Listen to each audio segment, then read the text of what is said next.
मित्रों को नमस्कार। यह जो हमारी मेंस को लेकर के सीरीज चल रही है, इसमें केवल हम मेंस पर ही फोकस किए हुए हैं। GS2 को कंप्लीट करने वाले हैं। मैंने आपसे कहा है कि मैं यहाँ लगभग आपको 150 टॉपिक्स कवर करवाऊंगा GS2 के, और इसी की यह श्रृंखला चल रही है। मैं आपको 2 टॉपिक्स कवर करवा चुका हूँ। फर्स्ट टॉपिक्स मैंने आपको करवाया है शक्ति पृथक्करण का सिद्धांत, वो कई टॉपिक्स से रिलेटेड था, जो कि उससे सेकंड टॉपिक से रिलेटेड था जनहित याचिका। तो द्वितीय लेक्चर था जनहित याचिका, उसको भी मैं आपको करवा चुका हूँ। यह हमारा तृतीय लेक्चर है। तीसरे लेक्चर में हम लोग न्यायपालिका से संबंधित और भी जो चीज़ जुड़े हुए हैं, चूँकि शक्ति पृथक्करण सिद्धांत से कई टॉपिक्स जुड़े हुए हैं। अगला है न्यायपालिका के बारे में, भारतीय न्यायिक प्रणाली। इससे हर वर्ष एक क्वेश्चन देखा गया है कि लगभग हर वर्ष एक क्वेश्चन आया है, तो इन सभी को हम समझ लेते हैं। लेकिन उससे पहले हम थोड़ी सी आपसे बात करेंगे जो पिछले लेक्चर हुए हैं उसके बारे में। क्या आप लोगों के कमेंट रहे हैं? कमेंट आपके कभी काफ़ी अच्छे रहे हैं, आप लोग देख रहे हैं, बहुत अच्छा सीरीज पसंद कर रहे हैं। अधिक सर जी मैंने कंप्लीट लेक्चर देखा है और PYQ देखें। यदि सर इसी तरीके से जितना टॉपिक्स आपने बोला है 150 याद कर लिया जाए तब 120 प्लस आ सकते हैं। जी बिल्कुल, तो मैंने भी कहा है जी। तो यही है कि आप लोग बेहतर सभी लोगों से मैं यही कहूँगा, जो भी आपको लगे लेक्चर्स के बारे में उसके बारे में कमेंट करके ज़रूर बताएं। इसी प्रकार इन्होंने और किया कि मैंने पहले भी 2 बार प्रीलिम्स वगैरह क्लियर किया हुआ है कि आप इन लेक्चर को डेली देखें, जिससे कि सर ठीक है, आप लोगों के लिए एडवाइस है कि आप लोग डेली देखें, है ना, कि सर को भी फीडबैक दीजिए जिससे कि सर को प्रोत्साहन मिले। जी बिल्कुल, आप लोग फीडबैक दीजिए कि कैसा आपको लग रहा है, चूँकि उसी अकॉर्डिंग मैं सुधार कर सकूँगा और आगे बढ़ सकूँगा कि क्या लेक्चर्स में आपको नोट्स में क्या कमी लग रही है। मुझे भी सुझाव आप बता सकते हैं कमेंट में, और पर्सनली भी बता सकते हैं आप कि और क्या चीज़ें ऐड करना चाहिए। बाकी चूँकि मैं अपनी तरफ से आपके लिए कंप्लीट बहुत अच्छा कंटेंट देने का प्रयास कर रहा हूँ, तो आप ध्यान रखिएगा। मैंने भी जस्ट देखा है, वेरी गुड कंटेंट है ना, अच्छा है, तो आप देखिए इसको, है ना। मैं इसको रेगुलर रखने वाला हूँ। इन्होंने कहा मैंने आंसर राइटिंग देखा है, बट बहुत ही गजब का है, मैं इंस्पायर हूँ। तो इस प्रकार ये अभिषेक जी हैं, तो इस प्रकार ये सभी देख रहे हैं, आप लोगों को बहुत बहुत धन्यवाद, है ना। और इसी प्रकार ये हैं, प्लीज़ सर कंटिन्यू रखिए हिंदी मीडियम के लिए, इससे वेस्ट कुछ नहीं हो सकता। जी बिल्कुल, रेगुलर रखा है। अभी फ़िलहाल आप लोगों को ऊपर करेगा, आप लोग इसको देखिए और आगे बढ़ाइए। और इसी तरह आपको भी मैं बोलूँगा, ये पूनम जी हैं, ध्यान रखिए। आगे चलते हैं। हिंदी मीडियम वालों के लिए आपके नोट्स और आंसर पैटर्न बहुत ही हेल्पफुल है सर। जी बिल्कुल, है ना। तो ये हम लोगों ने यहाँ देखा किस प्रकार सभी लोगों को ठीक लग रहा है। मैं हाँ, ये आप लोग अभी लिंक्स में ऐसा लिंक आपको मिलेगा, है ना, और ये लिंक से आप इस ग्रुप को ज्वाइन कर लीजिए, UPSC Hindi medium free notes. ये आप टेलीग्राम पर भी सर्च कर सकते हैं इसको, UPSC Hindi medium free notes. लोगो ध्यान रखिएगा, GN शास्त्री IAS का, और इससे जुड़ सकते हैं। कमेंट बॉक्स में भी लिंक दे दूंगा। इसमें मैं आंसर राइटिंग के लिए आपको दे रहा हूँ। देखिए कि आंसर लिखने के लिए मैं दे रहा हूँ, तो ये बहुत ही इंपॉर्टेंट है कि आपको आंसर लिखने के लिए, जैसे मैंने कल ये आंसर दिया था भारतीय संविधान वाला, जो पहले आ चुका है PYQ कि, तो इसको आप भेजेंगे तो मैं आपको इसको चेक करके भेजूंगा, ठीक है। और कुछ दिन में गूगल मीट पर लाइव आपसे जुड़ने का प्रयास करूँगा, और वहाँ भी आपके जो भी प्रश्न होंगे आपसे डायरेक्टली मैं बात करूँगा। तो इसका कोई भी कॉस्ट नहीं है, आप बस इसको टेलीग्राम लिंक से ग्रुप में जुड़ जाइएगा और इन लेक्चर्स को डेली देखिए, और शेयर ज़्यादा जरूर कीजिए अपने व्हाट्सएप पर। आप स्टेटस पर इस लिंक को लगाइए, जो भी आपके मित्र हैं उन्हें शेयर करिए, क्योंकि जितना ज़्यादा आप शेयर करेंगे, क्योंकि आप लोग यदि फीस नहीं देंगे तो यूट्यूब देगा मुझे, चिंता मत करिए, लेकिन उसके लिए आपको देखना पड़ेगा और शेयर करना पड़ेगा, ठीक है मित्रों। चलिए अब हम लोग अध्ययन स्टार्ट करते हैं, जिसके लिए हम लोग यहाँ आए हुए हैं।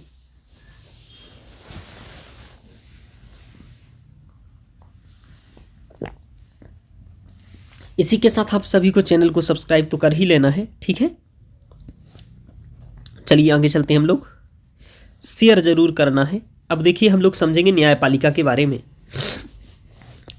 तो भारतीय न्यायिक प्रणाली के बारे में समझेंगे। इस चीज़ की फोटो आप लोगों ने शायद सभी ने देखी होगी कि भारत का सर्वोच्च न्यायालय है, ठीक है, या सुप्रीम कोर्ट है, आप ऐसा कह सकते हैं। इसी के बारे में हम लोग पढ़ना है। अब हमने यहाँ कुछ जगह छोड़ रखी है, यहाँ भी एक पेज छोड़ रखा है। ये आप लोगों को यह समझाने के लिए मैंने रखा है कि आप इसमें महत्वपूर्ण तथ्य और डाटा लिखेंगे। ये डाटा तब लिख पाएंगे आप जब आप कंप्लीट डीप में एक बार पढ़ लेंगे। तो ऐसे आपको प्रत्येक टॉपिक्स के पहले करना है कि इतना छोड़ देना है। यहाँ आप क्या करेंगे, जो इम्पोर्टेंट डाटा आप आगे 20, 25, 30 पेज में पढ़ेंगे उसको यहीं लिख लेंगे, जिससे कि जब आप मेंस दे रहे हो उससे जस्ट पहले आप इसको रिवीजन करके जा सकें, तो इसलिए मैंने ये जगह खाली छोड़ रखी है।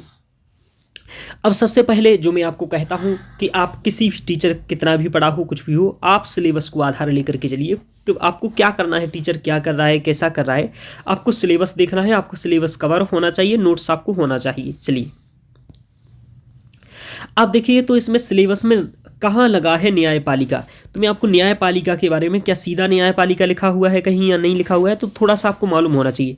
तो देखो एक तो लिखा हुआ है यहाँ विवाद निवारण तंत्र, ठीक है, एक लिखा हुआ है तथा संस्थान, तो एक तो ये लिखा हुआ है, लेकिन ये न्यायपालिका तो नहीं लिखा हुआ है। आगे बताता हूँ, देखो यहाँ लिखा हुआ है न्यायपालिका की संरचना, संगठन और कार्य, ये तीन चीजें लिखी हुई है, साथ में कार्यपालिका का भी लिखा हुआ है यहाँ। अब कार्यपालिका और न्यायपालिका का पृथक्करण किस अनुच्छेद में पढ़ाया था, ये मुझे आप कमेंट करके बताइए। मैंने आपसे पहले अनुच्छेद नंबर 50 बताया था, उसमें कार्यपालिका और न्यायपालिका के पृथक्करण की बात की थी, तो आपने शक्ति पृथक्करण नहीं देखा है तो आप बहुत बड़ी गलती कर रहे हैं। क्यों? क्योंकि वो टॉपिक्स भी अत्यंत महत्वपूर्ण है मेंस के लिए, और यह केवल डेडिकेटेड मेंस के लिए ही है सीरीज, तो आप इसको बहुत अच्छे से देखें। हाँ, इससे आपकी समझ प्रीलिम्स में वर्क करेगी, तो वो तो एक्स्ट्रा आप समझिए, लेकिन ये मूल रूप से मेंस के लिए ही है। चलिए अब आप देखें यहाँ कि ये कार्य न्यायपालिका की संरचना कैसी है, संगठन कैसा है और कार्य कैसा है, हम इन तीनों चीज़ों को यहाँ देखेंगे, और इसके आगे फिर हम लोग इसके बारे में समझेंगे और भी जो इससे जुड़े हुए थे। तो सिलेबस में आपने ये देखा कि न्यायपालिका की संरचना, संगठन और कार्य ये लिखा हुआ है 6वें नंबर के यहाँ। और इसके अलावा कहाँ है सर, इसके अलावा देखो यहाँ लिखा है अर्ध न्यायिक निकाय, ये चीज़ देख लीजिएगा, है ना, अर्ध क्वासी ज्यूडिशियल बॉडीज, अर्ध न्यायिक निकाय। जब पूर्ण न्यायिक निकाय था न्यायपालिका, तो ये अर्ध की क्या जरूरत पड़ गया, और अर्ध न्यायिक निकाय में और पूर्ण न्यायिक निकाय में क्या अंतर है, इन सभी के बारे में आपको जानना है। तो ये सभी मैं यहीं आपको कराने वाला हूँ, यानी कि ये वाला टॉपिक्स मैं यहीं कराऊंगा, और ये न्यायपालिका की संरचना संगठन वाला कराऊंगा, और विवाद निवारण तंत्र वाला ही कराऊंगा। तो ये टॉपिक्स मैं अभी इसी क्रम में आपको करवाने वाला हूँ, तो ध्यान रखिए, इन्हीं चीज़ों को लेकर के हम चलेंगे। तो सिलेबस में आपने ये देख लिया, ध्यान रखिएगा। अब हम लोग समझेंगे कि PYQ क्या आए हुए हैं। चूँकि PYQ आप समझेंगे तो PYQ में आपको क्या क्या समझना है वो मैं आपको बताने वाला हूँ, ध्यान रखिए। चलिए अब हम लोग ये क्वेश्चन देख रहे हैं न्यायपालिका कि इसमें क्या चीज़ें आपको समझना है। मैं आपको एक बात बताऊं, मैंने पहले भी ये बात बताया है, आपको हर प्रत्येक लेक्चर सीरीज में मैं एक चीज़ सिखाते जा रहा हूं कि स्ट्रेटजी भी आप सीखते जाइए, बहुत इंपॉर्टेंट है। आपको यहाँ क्या देखना है, आपको ये देखना है कि मित्रों, जो ये आपने जैसे यहाँ देखा कि क्वेश्चन देखे, तो क्वेश्चन भी 3-4 प्रकृति के होते हैं। एक तो होते हैं करेंट अफेयर्स वाले, जो पूर्णतः करेंट अफेयर्स वाले होते हैं, ठीक है। मैं आपको बता रहा हूं क्वेश्चन कितने टाइप के आते हैं PYQ आपके इस पेपर में, वह मैं बताने वाला हूं। तो इसको थोड़ा सा आप ध्यान रखेंगे, कैसे कि एक तो आते हैं पूर्णतः करेंट, ठीक है, उसी वर्ष के या 1-2 वर्ष पहले से जो होता है करेंट। एक आते हैं करेंट प्लस बेसिक को जोड़ करके। बेसिक का मतलब यहां है स्टैटिक, स्टैटिक का मतलब है यहां अवधारणात्मक, या कि आपकी समझ पर आधारित, स्टैटिक कहते हैं जिसे। तीसरे आते हैं केवल स्टैटिक। तो आपको समझना यह है कि न्यायपालिका टॉपिक से कैसे क्वेश्चन आ रहे हैं। जैसे कि आप देखेंगे अधिकतर क्वेश्चन कि जो फंडामेंटल राइट से क्वेश्चन आते हैं, ठीक है, मौलिक अधिकार से, वो पूर्णतः करंट बेस्ड आते हैं। तो जब आप उसके क्वेश्चन देखें तो समझे कि ये पूर्णतः करंट बेस्ड है। दूसरे यहां आप समझे कि करंट और स्टैटिक से कैसे क्वेश्चन बनते हैं, ठीक है। तो ये कई टॉपिक्स ऐसे होते हैं जो करंट और स्टैटिक से बनते हैं, ध्यान रखिएगा, दोनों चीज पूछना चाह रहा होता है। लेकिन कुछ ऐसे होते हैं जो पूर्णतः आपकी समझ पर आधारित होते हैं। तो अभी आपको मैं एक एक क्वेश्चन समझाते जाऊंगा और बताते जाऊंगा, ये आप लोगों को स्वयं भी करना सीखना है। आज हम ये सीख रहे हैं कि मेंस के क्वेश्चन की कैसे समझे, मेंस को क्या आया है समझे उनको, है ना। ध्यान रखिए। तो अब हम लोग इसी को स्टार्ट करते हैं, एक एक क्वेश्चन को समझेंगे और फिर इसको क्वेश्चन को समझने के आगे इसके बाद पढ़ेंगे। क्योंकि पहले क्वेश्चन को समझ ले, आप सिलेबस को देख लिया, आपने सिलेबस क्या लिखा हुआ है, क्वेश्चन समझ लें आप, पीवाईक्यू में ये समझा रहा हूँ। और क्वेश्चन समझाने के बाद फिर मैंने कुछ टॉपिक्स डिसाइड किए हैं, इनका अध्ययन करेंगे तो आप ये कंप्लीट क्वेश्चन लिखने की स्थिति में होंगे। और यही आपको करना है, यही आपको पढ़ना है। ऐसे ही आप अपने से भी पढ़िए। आगे फिर एक एक टॉपिक्स वाइज स्टार्ट करेंगे, जो मैंने यहाँ टॉपिक्स लिखे हुए हैं उसके अकॉर्डिंग आपको नोट्स प्रदान करूँगा और इसको समझाऊंगा। तो ध्यान रखिए मित्रों, आगे चलते हैं। पूर्णतः मेंस ओरिएंटेड है, ध्यान रखिए। अब यहां आप देख रहे हैं कि पहला क्वेश्चन है, ये 2017 का क्वेश्चन है। और ये कैसा क्वेश्चन है मैं आपको बताता हूं। इसमें लिखा है, भारत में उच्चतर न्यायपालिका में न्यायाधीशों की नियुक्ति के संदर्भ में राष्ट्रीय न्यायिक नियुक्ति आयोग अधिनियम 2014 पर सर्वोच्च न्यायालय के निर्णय के समालोचनात्मक परीक्षण करें।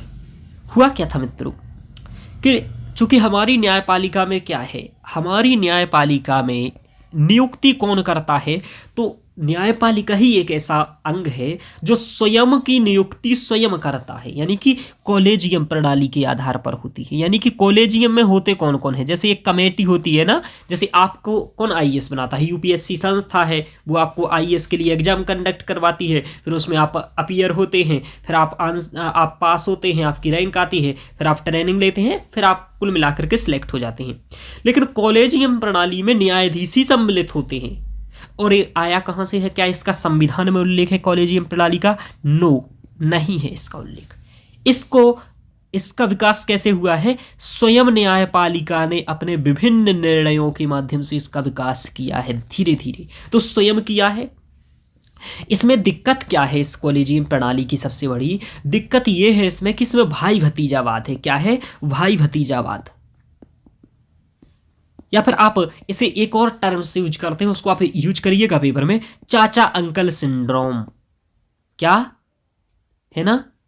चाचा अंकल सिंड्रोम। वैसी बात एक ही हुआ, ध्यान रखिएगा।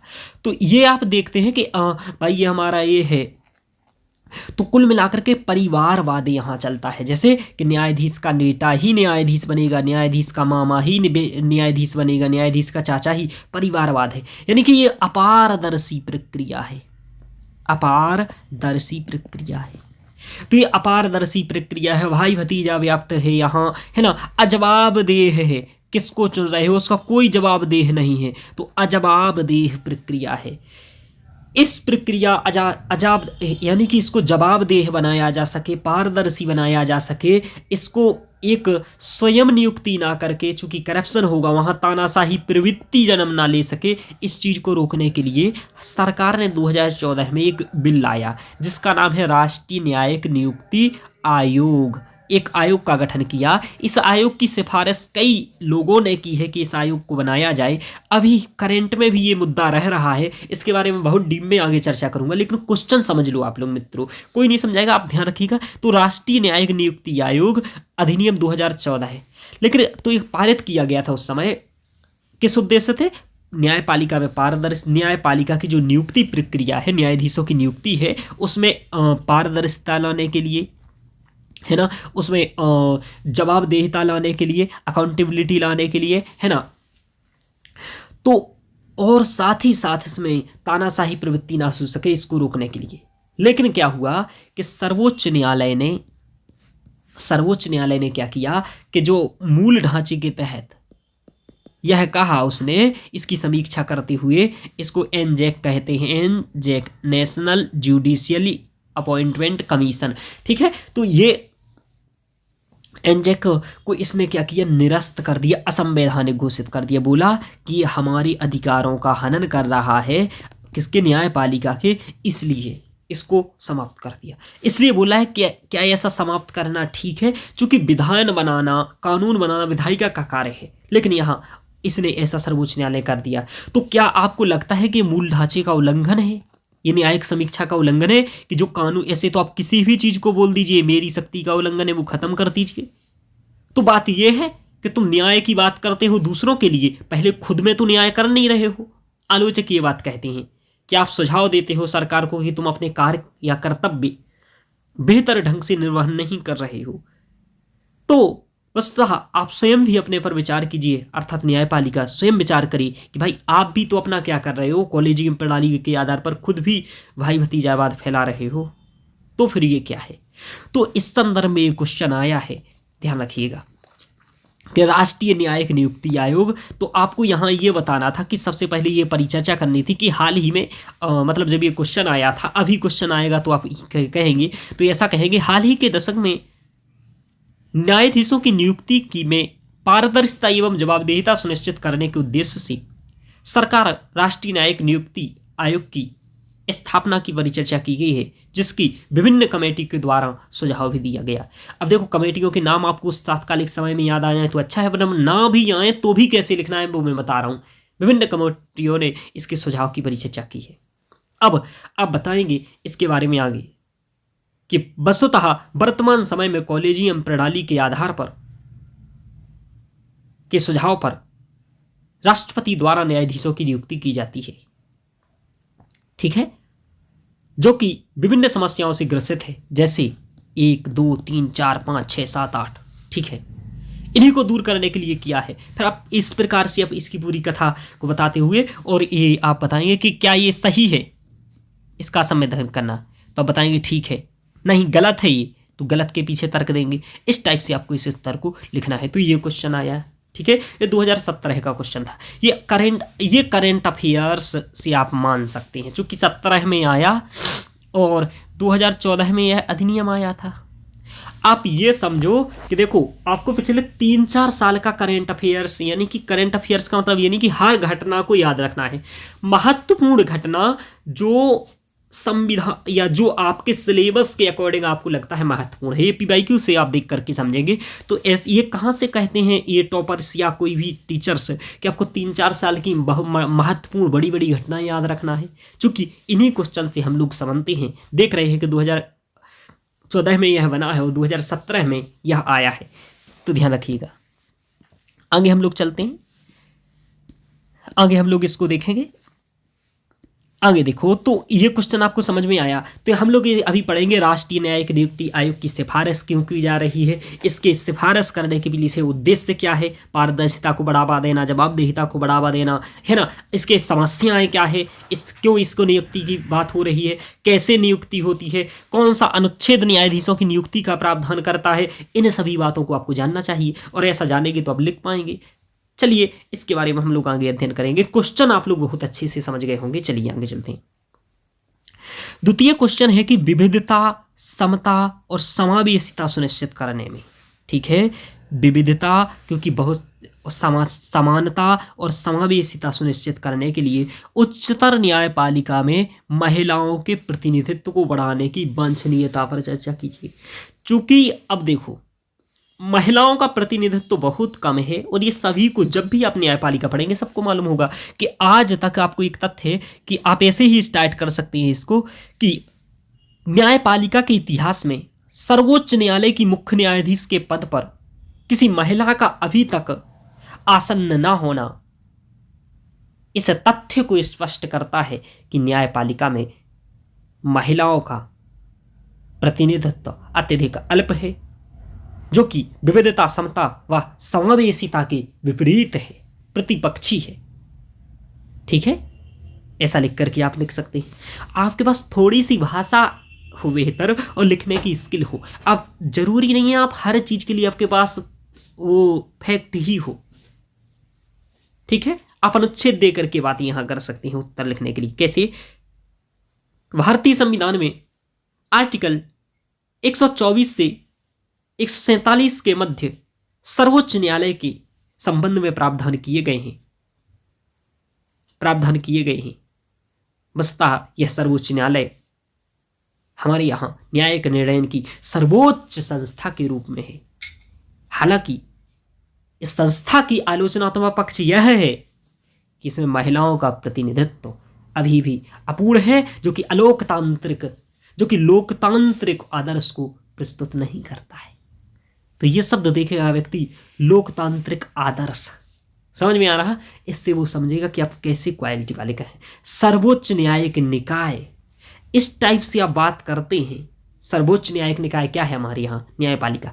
तो ये शब्द भी आपके फैक्ट से ज़्यादा महत्वपूर्ण हो जाते हैं, ध्यान रखिएगा। आपने आर्टिकल भी बताया, तो इस टाइप से भी आप लिख करके क्वेश्चन स्टार्ट कर सकते हैं। मेरे साथ आप यह सीखेंगे कि उत्तर लिखना कैसे है, ठीक है। मैं इसी तरीके से संस्कृत ऑप्शनल को भी कराता हूँ वहाँ, इसलिए मैं जो पढ़ाता हूँ लगभग 450 का, 500 के पेपर में से लगभग 450 अंक का डायरेक्टली वो ही आता है जो मैं डिस्कशन कराया होता हूँ, नोट्स दिया होता हूँ, वो ही आता है, तो ध्यान रखिए। ऐसे यहाँ भी आप एक कंटेंट को यदि आप समझ लें और उसको यूज करना सीख लें तो यहाँ भी आप क्वेश्चन छोड़ करके नहीं आएंगे और आपको अपेक्षा सही करके आएंगे, उत्तर लिख के आएंगे, कोई भी हो। अपेक्षा का मतलब अन्य विद्यार्थियों की अपेक्षा यदि आप अच्छा कार्य करते हैं, आप सिलेक्ट हैं, ठीक है। यानी कि समकक्षों में श्रेष्ठ होना है ना, सफलता का मूल मंत्र है, ध्यान रखिएगा। आगे चलते हैं। तो ये अवधारणात्मक क्वेश्चन है, आपको बताऊं ये करंट से है रिलेटेड, ऐसी बात नहीं है, तो लेकिन ये बहुत है, ध्यान रखिएगा। हमारे यहाँ स्थिति ऐसी है कि जहाँ आपको बताऊं, अभी आपको मैं आगे डाटा बताऊंगा, यहाँ देख भी लीजिए। यदि आप डाटा देखना चाहते हैं तो अभी भी एक डाटा याद कर सकते हैं। मैं आपको यहाँ बताता हूँ, अभी समस्याएं पढ़ाऊंगा मैं न्यायपालिका में कि न्यायपालिका में महिलाएं बहुत कम हैं। तो आप देखिए यहाँ की हमारे यहाँ जो सर्वोच्च न्यायालय है वहाँ 1113 महिला न्यायाधीशों में, उच्च न्यायालयों में, यानी कि टोटल उच्च न्यायालय में 1113 न्यायाधीश हैं, सभी राज्यों के आप मिला करके जितने भी हैं।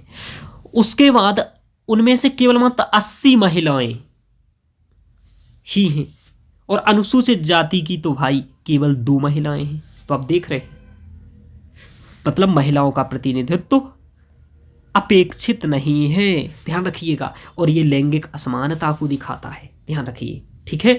तो यहां आपको क्या देखा आपने कि 1113 महिलाओं न्यायाधीशों में से केवल मात्र 80 महिलाएं हैं। तो आप लगा लीजिए कितना % है, ठीक है ना। तो ये आप क्या देख रहे हैं, और आज तक मुख्य न्यायाधीश तो कोई बनी ही नहीं है, तो महिलाओं की स्थिति ठीक नहीं है, आज भी नहीं है। तो क्या ये क्वेश्चन बन सकता है? जी, ये क्वेश्चन फिर से रिपीटेड हो सकते हैं, यानी कि ये क्वेश्चन आपके लिए एवरग्रीन टॉपिक से, ये भी टॉपिक से, क्योंकि अभी महिलाओं की स्थिति बढ़ नहीं चुकी है, ये समस्या आज भी व्याप्त है। राष्ट्रीय न्यायिक नियुक्ति आयोग बन नहीं चुका है, इसकी भी चर्चा चलती है। तो ये दोनों क्वेश्चन ऐसे हैं जो आगे भी आ सकते हैं और पूछे जा चुके हैं, तो बहुत महत्वपूर्ण है। तो ये 5 स्टार वाले आपके टॉपिक से ध्यान रखिए, वेरी वेरी इंपॉर्टेंट हैं ये दोनों, इसलिए मैंने इनको थोड़ा समझाने में ज़्यादा दिया है। तो आपको पढ़ते समय ये ध्यान रखना है कि कैसे ऐसे क्वेश्चन लिख पाएंगे। अब ये डायरेक्टली आप कहीं नहीं पढ़ेंगे, कंटेंट पढ़ेंगे, उसका यूज करेंगे। आपने देखा कि आप इसी डाटा को लिख करके कर सकते हैं। भारतीय उच्च न्यायालय में वर्तमान 1113 न्यायाधीशों के पदों में मात्र 80 महिलाओं के पद होना यह स्पष्ट करता है कि संविधान में व न्यायपालिका में विविधता, समता और समावेशिता सुनिश्चित नहीं है। इसे संस्थापित करने के उद्देश्य से अब आपको आगे बढ़ाना है। लैंगिक समता को प्राप्त, महिला सशक्तिकरण के लिए, वुमेन एम्पावरमेंट। तो ये सब बात अवधारणात्मक समझ का है। देखिए, इसको आप करंट अफेयर्स से कई लोग उत्प्रेरित मान सकते हैं। जी, करंट अफेयर्स से मानिए, लेकिन ये तो हमेशा ही महत्वपूर्ण है। आप जब स्टैटिक पढ़ेंगे तो ये बात तो पढ़ेंगे ना कि नियुक्ति में दिक्कत है, ठीक है, महिलाओं का नहीं है। अब मुझे एक बात बताओ, आपसे कोई पूछे कि भारतीय न्यायपालिका में समस्याएं क्या हैं, है ना, तो आप क्या कहेंगे? न्यायाधीशों की नियुक्ति से संबंधित समस्या कहेंगे कि नहीं कहेंगे? आप कहेंगे कि महिलाओं के प्रतिनिधित्व से संबंधित समस्या। 2 समस्या क्वेश्चन से मालूम चल गया। पढ़ने की जरूरत नहीं है मित्रों, PYQ एनालिसिस कर लीजिए, बहुत डीप में कर लीजिए, आपको मालूम चल जाएगा कि न्यायपालिका में दिक्कत क्या है। बस इसके लिए थोड़े से कंटेंट देख लीजिए, ज़्यादा नहीं करना है आपको, बस ये ध्यान देना है कि कैसे क्वेश्चन आ रहे हैं। आगे चलते हैं। तो आपने 2 समस्याएं देख लिया यहाँ। अब सुधार क्या है? अब आपसे पूछे सुधार बताओ, तो आप कहें न्यायाधीशों की नियुक्ति के लिए क्या करो? राष्ट्रीय न्यायिक नियुक्ति आयोग की स्थापना करो, ये आप सुझाव दीजिए। महिलाओं का प्रतिनिधित्व कम है तो क्या कहो कि भाई जो महिलाओं का प्रतिनिधित्व कम है तो मैं लैंगिक समता के लिए महिलाओं को हम आरक्षण का प्रावधान कर सकते हैं। और जो न्यायिक नियुक्ति संबंधी दिक्कत है, क्योंकि हमारे यहाँ रिक्त पद की भी समस्या है, यहाँ बहुत सारे रिक्त पद पड़े हैं, तो उन रिक्त पदों पर भरने के लिए हम महिलाओं को ही भर दें। समझ में आ रहा? मान लो 1100 न्यायाधीश हैं, 500 पद खाली हैं।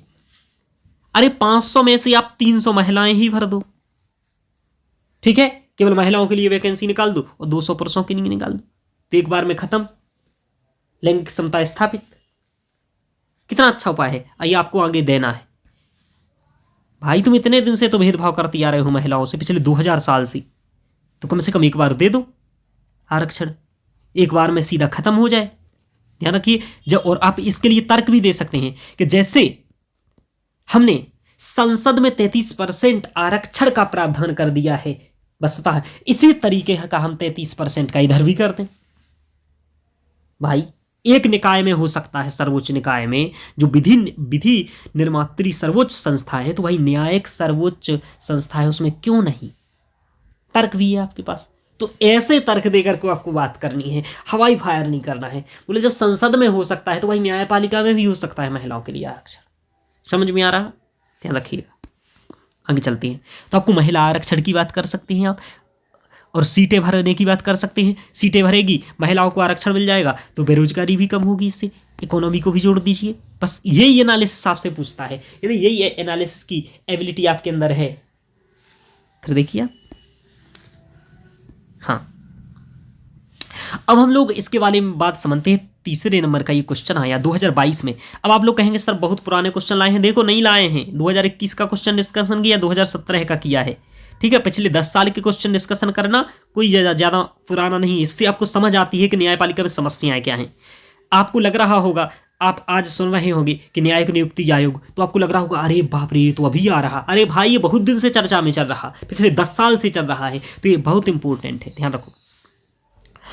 अब ये एक बात और देखो, यहां 2022 का क्वेश्चन लेटेस्ट कह रहा है क्वेश्चन कि भारत में आधुनिक कानून की सर्वाधिक महत्वपूर्ण उपलब्धि पर्यावरणीय समस्याओं का संविधानीकरण करना है। संविधानीकरण करना है। सुसंगतवाद विधियों की सहायता से इस कथन की विवेचना कीजिए। ठीक है, भारत के में आधुनिक कानून की सर्वाधिक महत्वपूर्ण उपलब्धि क्या है? सर्वाधिक महत्वपूर्ण उपलब्धि क्या है? पर्यावरणीय समस्याओं का संविधानीकरण करना। इसका मतलब ये कि अभी क्या हुआ है कि पिछले 1 दशक से देखें आप, मैं आपको एक बात के बारे में बताना चाह रहा हूं, अभी बताऊंगा, इसमें पूछा भी है कि आप सुसंगतवाद और विधियों की सहायता से बात करिए। आपको देखो, अब कभी कभी मैं कहता हूं कि वाद और विधियां क्यों याद रखना है। वाद का मतलब केसेस, महत्वपूर्ण केस हैं जो, और दूसरा विधियां यानी कि अनुच्छेद। तो इन दोनों की बात करना है। जैसे कि अनुच्छेद, आपने देखा कि अनुच्छेद 48 में क्या है? पर्यावरण के बारे में, ध्यान रखिएगा, पर्यावरण के बारे में बात की जा रही है। इसी प्रकार वाद की बात करें तो आप देखिए बेल और नागरिकवाद। अभी बेल्लो को नागरिकवाद है, अभी ये आपने मुझसे पहले पढ़ा हो तो ठीक है, वरना आपने वो प्रीलिम्स मेंस वाली जो कंप्लीट सीरीज चल रही है पॉलिटी की, उसको पढ़ेंगे तो ये सभी आपको मिलेगा। तो मैं आपको बता रहा हूँ वो सीरीज भी आपको देखना है, ये भी देखना है। वो पीटी का मेंस दोनों चल रहा है। जो टॉपिक्स ऐसे हैं जो पीटी और मेंस दोनों में इंपॉर्टेंट है वो वहाँ चल रहे हैं, जो केवल मेंस में ज़्यादा इंपॉर्टेंट हैं वो केवल यहाँ चल रहे हैं। ध्यान रखिएगा, केवल मेंस में जो आएंगे वो यहाँ चल रहे हैं, जो पीटी और मेंस दोनों में आएंगे वो वहाँ चल रहे हैं। तो आपको अकॉर्डिंग टू से अपने देखना है दोनों लेक्चर, ध्यान रखिएगा। तो आपने देखा बेल और नागरिकवाद है, ऐसे अनुच्छेद 48 है। तो ये इन सभी का तर्क देते हुए आपको ये उत्तर लिखना था। और इसमें ये पूछ रहा है कि पर्यावरणीय समस्याओं को क्या हुआ कि न्यायालय पिछले 1 दशक से क्या कर रहा है। जैसे कि कई सारे केस हुए, ठीक है, जैसे आपको बताएं एमसी मेहतावाद, इसकी भी बात करिए आप। एमसी मेहतावाद, चूंकि वो कह रहा है ना कि आपको बात करना है, इसमें गंगा जल प्रदूषण के विरुद्ध बात उठाया गया। अब ये तो मैंने कल ही पढ़ाया था आपको, यदि आपको याद है, ठीक है, तो ये मैंने कल ही आपको बात पढ़ाया था। अब कैसे एक टॉपिक्स के कंटेंट को दूसरे टॉपिक्स में उपयोग करते हैं, ये आप देखिए। यहाँ देखिए मैंने आपको पीआईएल का मुद्दा उठाया था, यहाँ भी मैंने इस चीज़ के बारे में बात की थी। अब देखिए यहाँ एमसी मेहता बनाम भारत संघवाद 1987 का है, गंगा जल प्रदूषण का मामला है। देख रहे हो आप लोग, यहाँ से मैंने ये बात, अब देखो इसको भी आप इस में यूज कर सकते हैं। तो कंटेंट का यूज करना सीखना है यहाँ, वेरी वेरी इंपॉर्टेंट है। ठीक है, अब आपको मैं बताता हूँ। तो एमसी मेहतावाद की बात करिए आप। आपने एमसी मेहतावाद की बात किया, बेल और नागरिकवाद की बात किया, अनुच्छेद 48 की बात करिए। क्या हो रहा है कि भाई उपलब्धि ये है कि भाई जो पर्यावरण प्रदूषण है इसके प्रति पटाखे जला रहे हैं आप, इससे प्रदूषण फैल रहा है, इस पर अपना एक निर्णय देते हुए न्यायपालिका ने कहा पटाखों को बैन करिए, डीजल वाहन को बैन करिए, ठीक है, स्वच्छ गंगा जो नदी का जल है इनको स्वच्छ करिए। ये जो महत्वपूर्ण बात है, एमसी मेहतावाद है, बेल और नागरिकवाद है, ठीक है, अनुच्छेद 48 है, यह सभी पर्यावरण की बात करते हैं। आर्टिकल 21 स्वच्छ पर्यावरण का अधिकार की बात है, समझ पा रहे हो? तो ये जो सभी बातें हैं ये क्या है, ये दिखा रहा है कि न्यायालय अपने निर्णयों के माध्यम से पर्यावरण सुरक्षा की भी बात कर रहा है, पर्यावरण नैतिकता की भी बात कर रहा है। एनवायरमेंटल इथिक्स शब्द प्रयोग करिए, पर्यावरणीय नैतिकता भी संस्थापित करना जरूरी है। पर्यावरणीय नैतिकता का मतलब ये होता है, देखो कि अभी तो हम बात करते हैं कि एक व्यक्ति दूसरे व्यक्ति से ईमानदारी से व्यवहार करे, ठीक है, यह हो गया कौन सा, मनुष्य की नैतिकता। लेकिन पर्यावरण की नैतिकता क्या हुई, पर्यावरण के जो भी तत्व हैं जैसे कि पेड़ पौधे, जानवर, पशु पक्षी, इन सब के प्रति भी हमारा दायित्व है कि इनको हम सुरक्षित करें, संरक्षित करें और भविष्य के लिए उपयोग की बात करें। जैसे आप समावेशी विकास की बात करें, संधारणीय विकास की बात करती हैं, सतत पोषणीय विकास की बात करती हैं। तो यह आप क्या देख रहे हैं कि इसी उद्देश्य से यह सर्वोच्च न्यायालय द्वारा भी किया जा रहा है, ध्यान रखिए, ठीक है। तो बात और विधियों की सहायता इस क्वेश्चन की विवेचना करनी थी। 10 नंबर का है, आराम से 150 शब्द लिखना था। मैंने एक अनुच्छेद बता दिया, दो आपको यहाँ बाद बता दिए, और भी आपको पढ़ाते पढ़ाते ऐसे कई सारा कंटेंट मिलेगा जिसको उपयोग करके आप लिख सकते हैं। देखो बिना पढ़े आप समझ पा रहे हैं, ऐसे क्वेश्चन को आपको वो समझना है। इस तरीके से यदि आप समझेंगे तो बेहतर रहेगा। तो भारत में आधुनिक कानूनों की सर्वाधिक महत्वपूर्ण उपलब्धि सर्वोच्च न्यायालय द्वारा पर्यावरणीय समस्याओं का संविधानीकरण है। संविधानीकरण मतलब संविधान में इसको महत्व दिलवाना, ठीक है, संविधान में संयोजित करवाना। तो ऐसा कहा कि पटाखों को बैन करिए। अब इसीलिए हमारी सरकार भी कई सारे कार्य कर रही है पर्यावरण के लिए। अब आप पर्यावरण से इसको लिंक करिए कि देखो पॉलिटी और पर्यावरण लिंक हो रहा है। हाँ, खुद यूपीएससी कर रही है, कर रही कि नहीं कर रही है? अब आप देखो जब स्वयं वो लिंक कर रही है तो आपको जो उत्तर लिखना चाहिए वो इंटरलिंकिंग करके लिखना चाहिए अथवा नहीं। ये कहाँ से मालूम चलता है कि इंटरलिंकिंग करके लिखना है? क्योंकि वो खुद पूछ रहा है तो आप क्यों नहीं लिखेंगे? ठीक है, ध्यान रखिए। तो आपको भी लिखना है। उसने एक जगह पूछा, आप हर जगह लिखेंगे, ध्यान रखिएगा। तो ये पूछ रहा है कि पर्यावरणीय समस्याओं को जोड़ा जा रहा है, तो ये आपको कुछ उदाहरण दे करके बात करनी है, तो आप इसको समझाइए, ध्यान रखिए। अब आपके उसको इन सभी क्वेश्चनों के उत्तर में उस ग्रुप में आपको अपलोड करूंगा। क्वेश्चंस आप लिखने का प्रयास करिए, इनके मैं भी ये PYQ के उत्तर बना करके आपको दूंगा और देखिएगा कि कैसे मैंने उत्तर बनाए हैं। तो आपको ये उत्तर देखना है और लिखना है, ध्यान रखिए। आगे चलते हैं। तो एमसी मेहतावाद आपने देखा 1987 का है। बेल और नागरिकवाद देखा आपने। देखिए एक बात बताऊं, मैं भी यहां तक कि कोई बात किस समय का है भूल जाता हूं, क्योंकि कम से कम 50 बाद 100 बाद याद करना पड़ेंगे आपको, ठीक है।